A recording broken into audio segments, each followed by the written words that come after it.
एक बार फिर से आप सभी का बहुत बहुत स्वागत है। हम अध्ययन कर रहे हैं मरकुस का सुसमाचार और हम इसके चौथे अध्याय का अध्ययन इस क्लिपिंग में करेंगे। तो मैंने जैसे आपसे कहा था, आपने इसको पढ़ लिया होगा, अच्छे से इसको पढ़ा होगा। तो यहाँ आपने देखा होगा पहले वचन से लेकर 9वें वचन तक, और इसमें हमने बीज बोने वाले का जो दृष्टांत इसमें आपने पढ़ा होगा, इसे हम मत्ती के सुसमाचार उसके 13वें अध्याय पहले वचन से लेकर 9वें वचन तक में से पढ़ चुके थे और हमने अच्छे से इसको डिस्क्राइब भी किया था, जो कि मत्ती के सुसमाचार उसके 13वें अध्याय और उसके 18वें वचन से लेकर 23वें वचन तक जब प्रभु ने इसका मतलब समझाया था,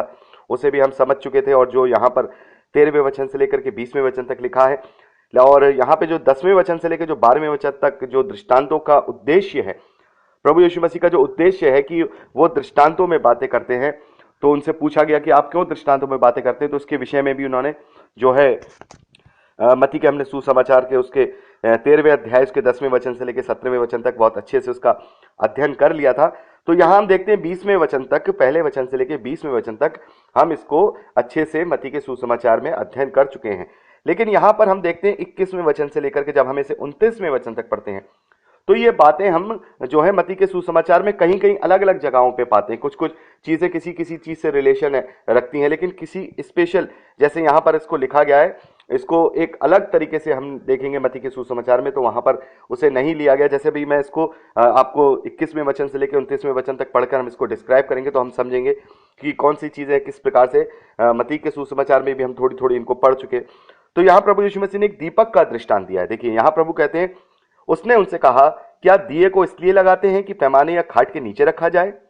क्या इसलिए नहीं कि तीवट पे रखा जाए। तो प्रभु यीशु मसीह यहां पर कह रहे हैं कि जब हम दिया जलाते हैं या हम घर में रोशनी करते हैं या कोई बल्ब लगाते हैं, तो उसको हम ऊंचे पे रखते हैं, उसको ऊंचे पे रखते हैं ताकि उससे पूरा घर रोशन हो सके। उसका वो जो जिस कमरे में वो जलाया गया उस कमरे में पूरी तरह से रोशनी फैले। ऐसी जगह पे हम उस बल्ब को या दिए को या उस लाइट को हम ऐसी जगह लगाते हैं जिससे पूरे उस कमरे में या उस घर में रोशनी ज्यादा से ज्यादा आ सके।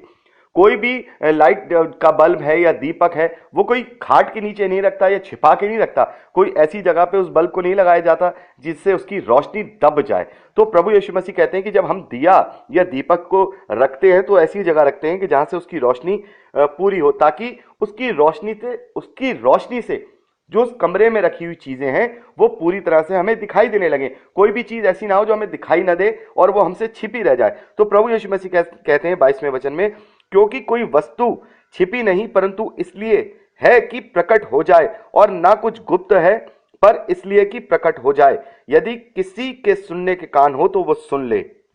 तो यहां पर जो प्रभु यीशु मसीह ने जो बात कही थी मत्ती के सुसमाचार उसके 10वें अध्याय उसके 26वें वचन में, यहां हमने मत्ती के सुसमाचार में हमने पढ़ा था 10वें अध्याय उसके 26वें वचन में, इसलिए मनुष्यों से मत डरना, क्योंकि कुछ ढका नहीं जो खोला ना जाएगा, ना कुछ छिपा है जो ना जाना जाएगा। इसके विषय में हमने अध्ययन किया था मत्ती के सुसमाचार में। तो यहां पर यही बात यहां पर इस प्रकार से यहां पर मरकुस के द्वारा लिखी गई है, क्योंकि कोई वस्तु छिपी नहीं परंतु इसलिए कि प्रकट हो जाए। तो यहां प्रभु यीशु मसीह ने जो दीपक का दृष्टांत दिया है, ये दीपक की जो रोशनी है वो वचन की रोशनी है। जब हम प्रभु यीशु मसीह का अंगीकार करते हैं, जब हम वचन को अपने अंदर ग्रहण करते हैं, तो हमारे अंदर पवित्र आत्मा की सामर्थ से ऐसी रोशनी आ जाती है जिससे हमें साफ साफ दिखाई देने लगता है कि क्या चीजें परमेश्वर के विरोध में है, क्या चीजें परमेश्वर के विरोध में नहीं है। तो यदि हम परमेश्वर का अंगीकार करते हैं, यदि हम प्रभु यीशु मसीह का स्वीकार करते हैं, तो हमें चाहिए कि हम उससे हम सीखे हैं उसको हम अपने अंदर ग्रहण करने की कोशिश करें। केवल विश्वास ही नहीं, देखिए विश्वास कर लेना यानी अपने अंदर एक रोशनी को उत्पन्न कर लेना, लेकिन उस विश्वास को समझना नहीं, पवित्र शास्त्र को जानना नहीं, प्रभु यीशु मसीह की आज्ञाओं का पालन नहीं करना, तो ये उसके समान होगा कि तुमने विश्वास तो कर लिया लेकिन उसको तुमने अपने जीवन में फलवंत नहीं किया। तो ये उस दीपक के, उस रोशनी के जैसा होगा, उस बल्ब के जैसा होगा जो तुमने कमरे में जला तो लिया लेकिन उसको रखा ऐसी जगह है जिससे उसकी रोशनी पूरे कमरे में नहीं जा रही और बहुत सा अंधेरा है जिससे हमें वहां चीजें साफ साफ नहीं दिखाई दे रही। तो यहां पर प्रभु यीशु मसीह का जो दीपक का यहां पे दृष्टांत देने का जो मतलब है वो ये है कि तुम अपने अंदर जब तुम मेरी रोशनी को ग्रहण करो और अपने अंदर तुम मुझसे अपने आप को रोशन करो, तो फिर अपने अंदर वो कार्यवंत करो, वो चीजें अपने अंदर कार्यवंत करोगे, तब तुम्हें वो सारी चीजें जो इस दुनिया में है वो तुम्हें पता चल जाएंगी कि क्या परमेश्वर के भाने योग्य है, क्या परमेश्वर के ग्रहण योग्य है, क्या हमें कुछ करना चाहिए, क्या नहीं करना चाहिए। तो प्रभु यीशु मसीह कह रहे हैं कि जब तुम्हें ज्ञान मिल गया है, जब तुम्हें बातें समझ में आ गई हैं, तो अब आप उनसे ही अपने जीवन को सत्य रीति से काम में लाओ। ऐसा ना हो कि तुम उसको ऐसी जगह रख दो कि जिससे रोशनी हो, रोशनी छिप जाए और तुम अंधेरे में चले जाओ और जो चीज जो है वस्तु छिपी रह जाए तुमसे। तो यहाँ पर परमेश्वर के वचन जो प्रभु यीशु मसीह का जो कहना है, जो मत्ती के सुसमाचार में है कि कुछ भी ऐसा नहीं है जो खोला नहीं जाएगा और कुछ भी जो है उजागर नहीं किया जाएगा। तो यहाँ प्रभु यीशु मसीह कह रहे हैं हर एक चीज वचन की रोशनी से तुम्हें हर एक भेद का जो है तुम पर खुलासा होगा, तुम्हें समझ में आएगा। कोई भी ऐसी बात नहीं होगी जो तुम्हें यहाँ पर समझ में नहीं आए। तो 24वें वचन में प्रभु कहते हैं कि चौकस रहो कि क्या सुनते हो, जिस नाप से तुम नापते हो उसी नाप से तुम्हारे लिए भी नापा जाएगा और तुमको अधिक दिया जाएगा, क्योंकि जिसके पास है उसको दिया जाएगा और जिसके पास नहीं है उससे वह भी ले लिया जाएगा। तो हम यहाँ देखते हैं कि 24वें वचन और 25वें वचन में एक बड़े ही शॉर्ट में एक पूरे दृष्टांत को, जो हमने मत्ती के सुसमाचार में जो दृष्टांत पढ़ा था कि तोड़ों वाला जो दृष्टांत आपने देखा था कि एक मालिक था, उसने अपने नौकरों को 5 तोड़े दिए, किसी एक को 2 तोड़े दिए, एक को 1 तोड़ा दिया और वो जाकर के वो चला जाता है, फिर वापस लौट के आता है। तो जिसके पास 5 तोड़े थे उसने उससे व्यापार करके 5 तोड़े और कमाते हैं। ये जो स्वर्ग के राज की जो बात वहां पर हमने देखा था, जो दृष्टांत था, वो बहुत ही संक्षेप में यहाँ मरकुस ने जो है उसके लास्ट की जो शिक्षा है उसको जो है यहाँ पे कोट किया है। और जैसा कि हम सब जानते हैं, बहुत से इस सुसमाचार को बड़े संक्षेप में लिखा गया था ताकि प्रभु यीशु मसीह का जो सुसमाचार है लोगों तक जो है भली भांति पहुंचाया जा सके, लोग उसे पढ़ सकें, उसके आशय क्रम को देख सकें और उस पर विश्वास कर सकें और उद्धार को पा सकें। तो यहाँ पर ये चीजें हम पूरे दृष्टांत के रूप में मत्ती के सुसमाचार में हम पहले पढ़ चुके हैं। जो तोड़ों के विषय में जो दृष्टांत था और अच्छे से हम जान चुके हैं कि जो कर्तव्य हमें प्रभु यीशु मसीह ने हमें यहाँ पर दिए हैं, उसके अंगीकार के द्वारा, उस पर विश्वास करने के द्वारा, यदि हम अपने कर्तव्यों का पालन करके उसके लिए हम अपने कर्तव्यों को पूर्ण रूप से उसका पालन करेंगे और हम ये जानते हैं कि हमारे प्रभु यीशु मसीह की या हमारे परमेश्वर की इच्छा क्या है। जैसे वहां पर उस जो दास थे, जो तोड़े जिन्हें दिए गए थे, उन्होंने वो अपने मालिक को जानते थे, उसके स्वभाव को जानते थे कि वो क्या चाहता है, कि वो चाहता है कि और तोड़े बने। वैसे ही वहां पर जो हमने सीखा था वो ये था कि हम जानते हैं कि हमारे परमेश्वर की इच्छा क्या है। हमारे परमेश्वर की इच्छा हम मत्ती के सुसमाचार में पढ़ चुके हैं, 28वें अध्याय उसके 19वें और 20वें वचन में, कि जाओ जाति जाति के लोगों को चेला बनाओ, उन्हें पिता और पुत्र और पवित्र आत्मा के नाम से बपतिस्मा दो और जो बातें मैंने तुम्हें सिखाई हैं उन पर उनको मानना सिखाओ। देखो जगत के अंत तक सदा तुम्हारे मैं साथ हूं। तो ये बातें हम जो है सारी चीजें हम पढ़ चुके हैं, हम अपने परमेश्वर की इच्छा को जानते हैं। इसलिए यहां पर जो है यहाँ पर बताया गया कि जिसके पास है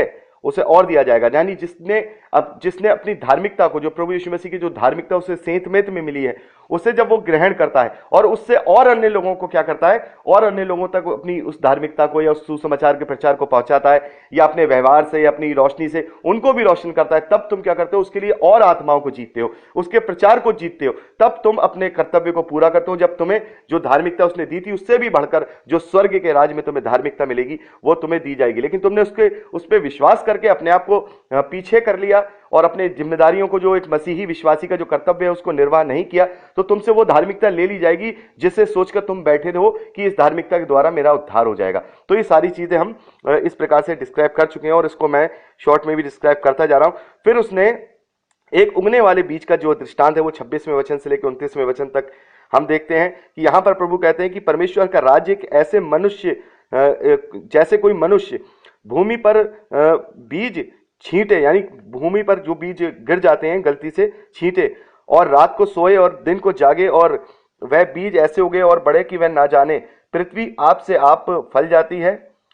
लाती है, पहले अंकुर तब बाल और तब बालों में तैयार दाना, परंतु जब दाना पक जाता है तो वह तुरंत हंसियां लगाता है और कटनी आ पहुंचती है। तो यहाँ प्रभु यीशु मसीह का जो एक दृष्टांत है, जो एक अपने आप से जो बीज उगने वाला जो दृष्टांत है,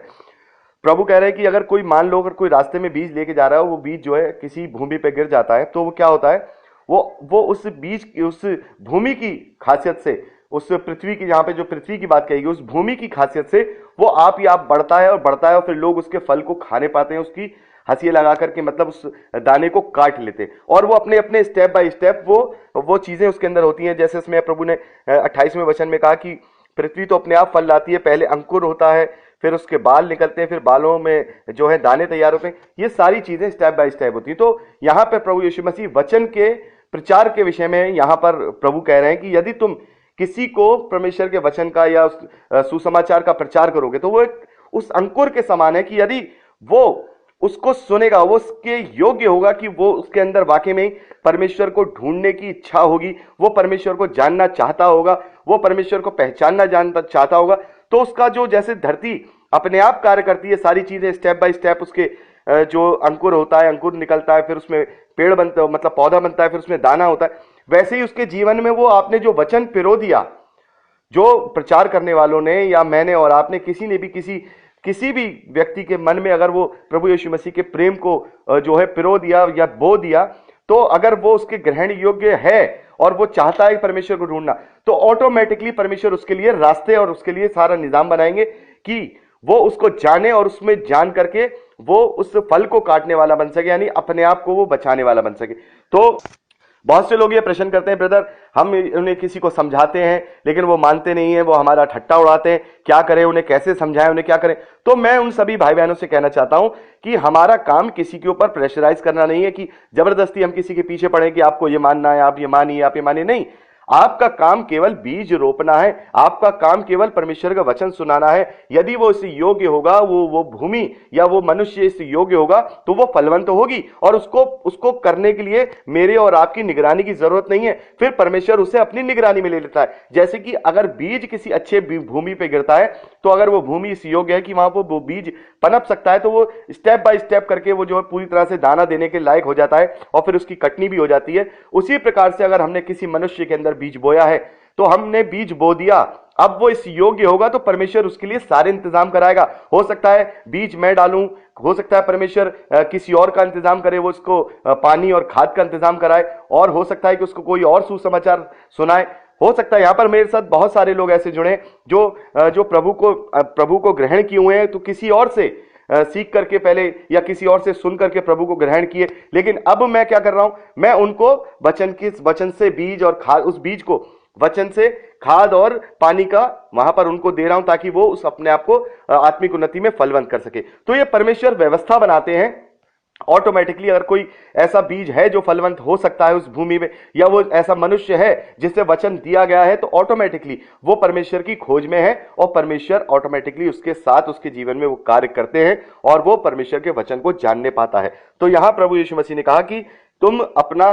जो भी प्रचार करते हो, जो भी तुम किसी को कुछ करते हो, तो तुमने अपना सुसमाचार सुनाया, तुमने अपना कार्य करा, तुमने अपना उसके जीवन में बीज बो दिया, अब आगे मैं उसे संभालूंगा, क्योंकि वो मेरा खोजी है या नहीं मैं जानता हूं, वो तुम नहीं जानते। तुमने अपने कर्तव्य को पूरा करा। जैसे कि हमने पहले पढ़ा कि जो मसीही जीवन का जो कर्तव्य है वो ये है कि केवल प्रभु के प्रचार हो, प्रभु के नाम का प्रचार हो, उसके सुसमाचार जो हम देखते हैं कि वो हमारे पापों के कारण मरा, वो गाड़ा गया, वो तीसरे दिन जी उठा, और उसके जी उठने के द्वारा ही हम मृत्यु पे जयवंत हुए, और उसके ही द्वारा विश्वास करने के द्वारा हम अनंत जीवन को पाएंगे। और केवल प्रभु यीशु मसीह ही इकलौता एक नाम है जिससे कि हम परमेश्वर से अपना मेल कर सकते हैं। तो ये जो प्रचार है अगर हम करते हैं किसी से, तो वो अगर वो है इस योग्य कि वो उसको चाहता है, तो उसको ग्रहण करेगा, वो बीज जो है फलवंत होगा। तो यहां प्रभु यीशु मसीह ने यहां दीपक का दृष्टांत और उगने वाले बीज को जो हमने 29वें वचन तक पढ़ा, तो बहुत ही अच्छी तरीके से ये समझा दिया कि तुम्हें